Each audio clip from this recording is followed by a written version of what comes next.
Rosa Huertas es una famosa novelista de literatura juvenil y adulta. Además, ha sido profesora de lengua castellana y literatura en Madrid durante muchos años. Buena parte de su obra parece estar influenciada por su experiencia docente, ya que las tramas de muchas de sus novelas juveniles incluyen personajes y anécdotas que se inspiran en la historia de nuestra literatura. Por ejemplo, su primera novela, Mala Luna, con la que obtuvo el Premio H de Literatura Juvenil en 2011. Está relacionada con la historia del poeta oriolano Miguel Hernández y en Tuerto, Maldito y Enamorado es Lope de Vega el involucrado, como bien saben los alumnos de tercero de la ESO. En 2019, su primera novela fuera del ámbito juvenil, Mujeres que leían, abre un nuevo camino que continúa con otras publicaciones. En ella seguimos encontrando grandes figuras literarias como Carmen de Burgos, en La guardiana de los secretos, entre otras. Incluso sus novelas más atrevidas, en cuanto al cambio de género novelístico se refiere, encontramos pequeños homenajes literarios en los nombres de los personajes. Es el caso, por ejemplo, de Disidentes, conocida por los alumnos de segundo de la ESO, una distopía publicada en 2011 que plantea una ciudad de Madrid completamente distinta, en la que el arte ha sido desterrado y es desconocido por la sociedad, hasta incluye robots. Ha publicado más de 20 novelas desde Mala Luna, así que es un placer tenerla con nosotros hoy en Notacroma. Bienvenida, Rosa.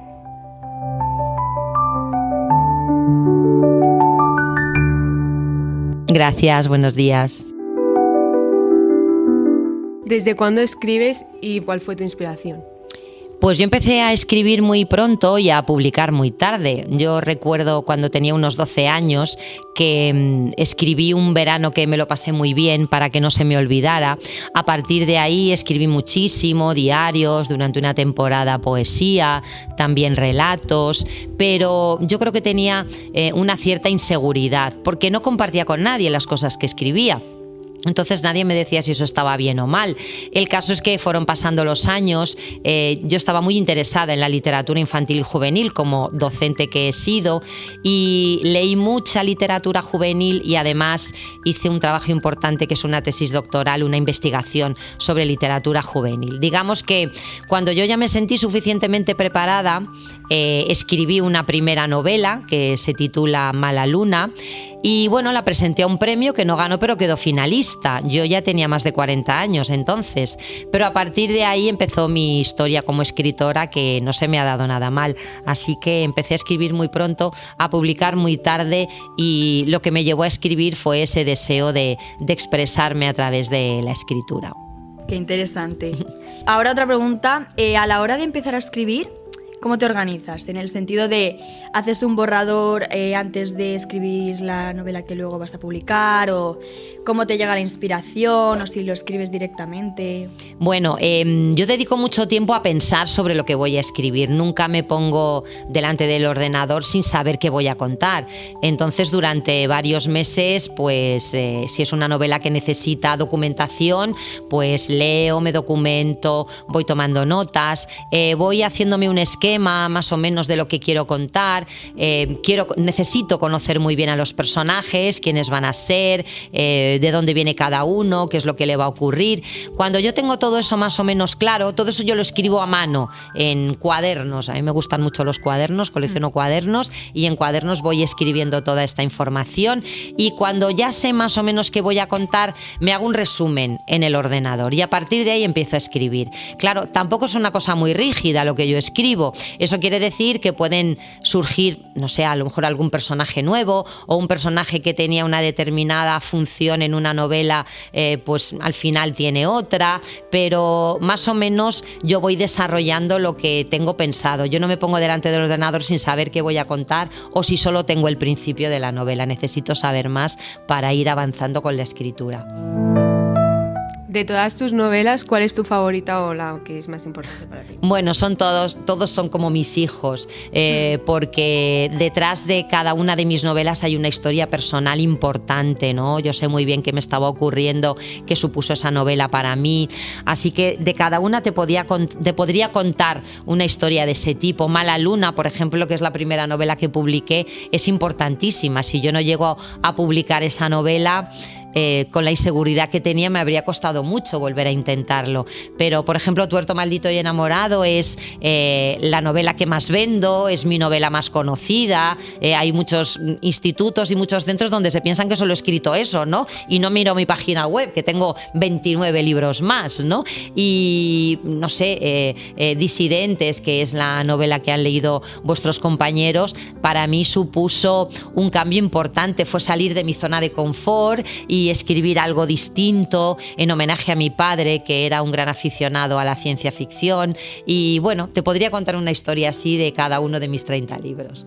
Bueno, pues ¿te inspiras en las novelas? ¿Te inspiras en algún conocido, en ti o en alguna situación que te haya pasado? Bueno, principalmente la propia literatura es mi principal fuente de inspiración. Tengo muchas novelas que tienen que ver con escritores o con escritoras y muchas novelas que tienen que ver con arte, con historia, con mi idea del mundo, como por ejemplo en el caso de Disidentes, ¿no? La importancia del arte. Algunas veces pues de cosas que me han ocurrido, ¿no? Algo que he visto, algo que he presenciado o algo que me preocupa, ¿no? Eso también forma parte de mis novelas, pero principalmente el mundo de la literatura y el mundo del arte han sido mi fuente de inspiración. Por lo tanto, no hay un solo libro ni un solo escritor que forme parte de mi vida como escritora, sino casi la literatura, la historia de la literatura en general, porque he sido también profesora de lengua y literatura durante muchos años. Anda. Muchísimos años he sido profe de lengua y literatura. Qué guay. Y hablando así un poco del libro que nos hemos leído nosotros, el de Tuerto, maldito y enamorado, ¿crees en los seres paranormales como el que aparece en el libro? Mira, cuando yo era adolescente yo me parecía bastante al personaje de Elisa en la novela. Yo era muy miedosa, patológicamente miedosa, y mi hermana, que se llama Carmen, igual que la hermana de Elisa en la novela, se burlaba de mí. Me decía, si tienes miedo será porque crees que se te va a aparecer alguien, ¿no? Pero bueno, yo os aseguro que muchas noches que dormíamos en casa de mis abuelos, que vivían en un piso muy antiguo, con un pasillo muy largo en el centro de Madrid, yo oía ruidos, notaba como pasos por el pasillo, ¿no? Que podía ser mi propia imaginación calenturienta. O también yo pienso que los niños muchas veces somos capaces de percibir cosas que los adultos no. Yo de niña vi cosas que ahora digo, seguramente esto lo soñé o qué, pero estaba convencida de haberlo visto. Así que bueno, son cosas que me interesan y que me inquietan. De hecho, yo apelo a la complicidad del lector al principio de la novela, si recordáis, ¿no? Porque digo, si los fantasmas no existen, o sí, ¿no? Y si realmente te parece una cosa absurda, no sigas leyendo porque aquí vamos a hablar de fantasmas. Así que siempre apelo a esa complicidad en la que me gusta entrar. A mí me encantan las historias de fantasmas. Muy guay. Es que además, de hecho, a los adolescentes de hoy en día les gustan mucho más las novelas Claro, de ficción, sí. todo eso. Sí, por eso yo creo que la novela ha funcionado muy bien, porque por una parte les gusta a los profes, porque habla de literatura, habla de Lope de Vega, y por otra también a vosotros porque es una historia de fantasmas. Claro. Así que yo creo que ese puede ser el secreto del éxito de ese libro. Bueno, pues ya para terminar y ya dejamos a los alumnos de segundo, ¿qué le dirías a los jóvenes que quieren ser escritores en el futuro? Bueno, en principio que no hagan lo que yo hice, o sea, que compartan con otros jóvenes escritores lo que escriben para perderle el miedo al lector, que era lo que a mí me ocurría. Desde luego que lean mucho, yo estoy convencida de que solamente llegan a interesarse por la escritura aquellas personas que son muy lectoras, si no, no tiene ningún sentido. Luego, pues que se presenten a premios, que se convocan muchos premios para jóvenes escritores como vosotros, eso os va a ir dando seguridad. Y que no tengáis prisa, no penséis, voy a escribir una cosa, me la van a publicar, esto no va así, ¿no? Las actividades artísticas requieren un proceso, requieren una preparación, es como, no sé, como aprender a tocar el piano, ¿no? Todo es un proceso largo, pero que os puede dar muchísimas satisfacciones. Si os gusta escribir o si os gusta componer música o si os gusta pintar, no lo abandonéis nunca, aunque no os dediquéis profesionalmente a eso, no es obligatorio dedicarse profesionalmente a eso, pero sí que os va a dar muchas alegrías y podéis seguir disfrutando de vuestra propia creatividad. Así que eso no lo dejéis nunca. Bueno, muchísimas gracias, Rosa. A vosotras. Buenos días, Rosa. Buenos Yo días. te querría preguntar cuál es el personaje de tus libros que más te ha marcado. Uy, eso es muy difícil, son muchos personajes y muchos libros.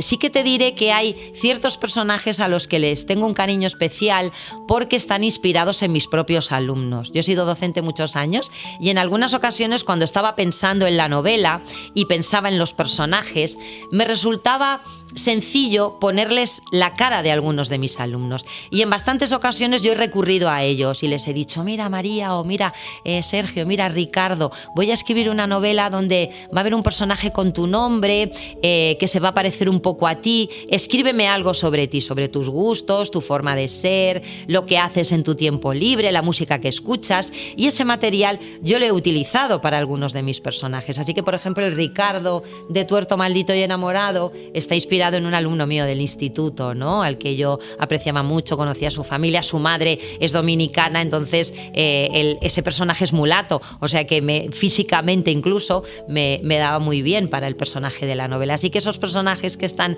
de alguna manera inspirados en mis alumnos son muy especiales para mí. ¿Y hay algún libro en el que hayas disfrutado más escribiéndolo?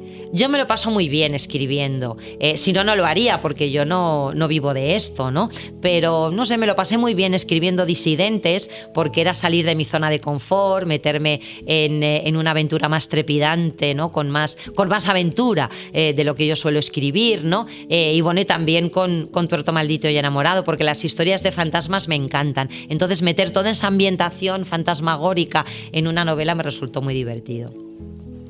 Bueno, yo te querría hacer una pregunta que es que si mientras escribías el libro de Disidentes, tú pensabas que en algún futuro esto podría llegar a pasar. Bueno, ahora ya me creo cualquier cosa de lo que pueda ocurrir, ¿no? Pero más que en pensar que eso pueda pasar, yo lo que quería es que los jóvenes reflexionarais, los lectores reflexionaseis sobre lo que puede suponer llegar a una situación como esa, ¿no? Dar pasos atrás en las libertades que hemos conseguido, en la posibilidad de disfrutar de actividades creativas, en la posibilidad de protestar ante lo que no nos gusta, ¿no? Que reflexionaseis sobre eso. No me planteé esto puede llegar a ocurrir, sino que el lector piense qué cosas que tenemos cotidianas que damos por hechas podemos perder en cualquier momento para valorarlas convenientemente. Buenos días. Buenos días. En el libro de Disidentes, ¿cómo crees que habría avanzado la medicina? Ya que como a la gente inválida o invidente les echaban de los sectores, ¿cómo crees que habría avanzado?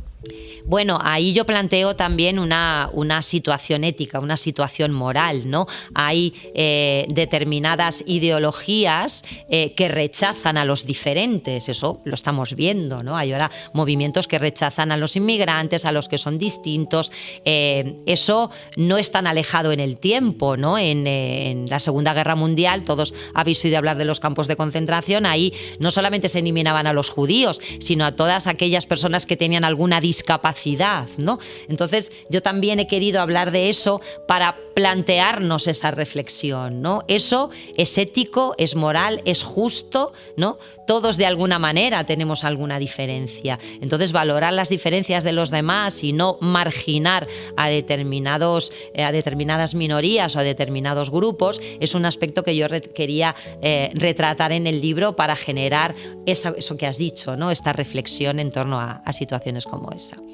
¿Empezaste haciendo como tus libros sobre género que te gusta hacer o fuiste cambiando hasta encontrar el que querías? Yo creo que mis inicios marcaron bastante lo que ha sido mi trayectoria general, ¿no? Porque mi primera novela, que es Mala Luna, tiene que ver con un poeta, con un escritor que se llamaba Miguel Hernández, y como la novela se publicó y se dio bien, yo pensé, pues este es el camino, ¿no? Y las siguientes novelas que publiqué van un poco en esa línea, ¿no? La siguiente tiene que ver con Lope de Vega y otra que tiene que ver con Federico García Lorca, ¿no? La siguiente aparece Mariano José de Larra como personaje, ¿no? O sea que mis primeras novelas siguen un poco esa línea del primer libro. Luego ya empecé a interesarme por otros temas diferentes, me empezaron a preocupar otras cuestiones, quise hacer cosas diferentes, por ejemplo esta novela, luego tengo una novela policíaca para lectores adultos, ¿no? Ahora intento reflejar en mis novelas situaciones reales que vosotros vivís en este momento, ¿no? Como cuestiones de salud mental o de adicciones, ¿no? Ahora estoy un poco investigando en esa línea. Así que, bueno, es verdad que mis primeros libros tienen una línea bastante marcada, pero luego he intentado escribir cosas ya distintas. ¿Has probado a intentar escribir otro género de libro? Que no sea novela, que no sea narrativa. Claro. Pues mira, durante unos cuantos años escribí mucha poesía, muchísima. Yo pensaba que si alguna vez publicaba algo iba a ser poesía. Horror, no es lo mío realmente, ¿no? Así que tengo por ahí muchos poemas guardados que espero que no vean la luz nunca. Me ha dado pena quemarlos, pero no sé dónde están. En algún lugar de mi casa deben de estar, pero no soy buena poeta, no soy buena poeta. Quizá no me sería complicado escribir alguna obra teatral, porque es verdad que mis novelas son muy dialogadas y fácilmente podrían convertirse, ¿no? en algo de teatro. Pero como en ese campo creo que no voy a tener mucha salida, ¿sabes? Porque publicar novelas, yo que soy novelista, bueno, me puede resultar más sencillo, entre comillas, pero si de pronto ya aparezco con una obra de teatro, pues es como aparecer con Disidentes, que es una novela de ciencia ficción, ¿no? Que los editores se les cruza el cable un poco conmigo, ¿no? Así que en principio seguiré con la narrativa. Sí que escribo relatos, relatos escribo muchos, tengo bastantes libros de relatos, relatos que son todos míos, ¿no? Por ejemplo, Mujeres de la Cultura son 10 relatos sobre 10 mujeres importantes del mundo de la cultura española, pero luego tengo colaboraciones en libros de relatos, ¿no? Tengo varios libros colectivos en los que he incluido algún relato mío. ¿Tuviste apoyo de profesores y familia? Bueno, de profesores, yo es que cuando estudiaba no pensaba en ningún momento dedicarme a la escritura. Sí que aprendí mucho de algunos de mis docentes a los que recuerdo con mucho cariño, pero desde luego mi familia me ha apoyado desde el principio y además todos estaban mucho más convencidos que yo de que podía llegar a publicar. Todos confiaban en mí mucho más que yo misma. Y antes dijiste que tenías como 3 editoriales como favoritas. Sí, 3 o ¿Por 4. qué? No, a ver, donde me han publicado, pues es más fácil que quieran seguir publicándote si ven que tus libros se venden, ¿no? Y bueno, son editoriales que me gustan, Casals, por ejemplo, me gusta porque entran en los centros escolares. Como tienen libros de texto, llevan los libros de texto y llevan también mis novelas. Entonces eso puede hacer que los libros se prescriban en un colegio o en un instituto. Entonces me gusta más publicar en editoriales que también publican libros de texto. Bueno, pues muchas gracias por dedicarnos este tiempo. Ha sido un placer. Muchísimas gracias. Ha sido un placer estar con vosotros.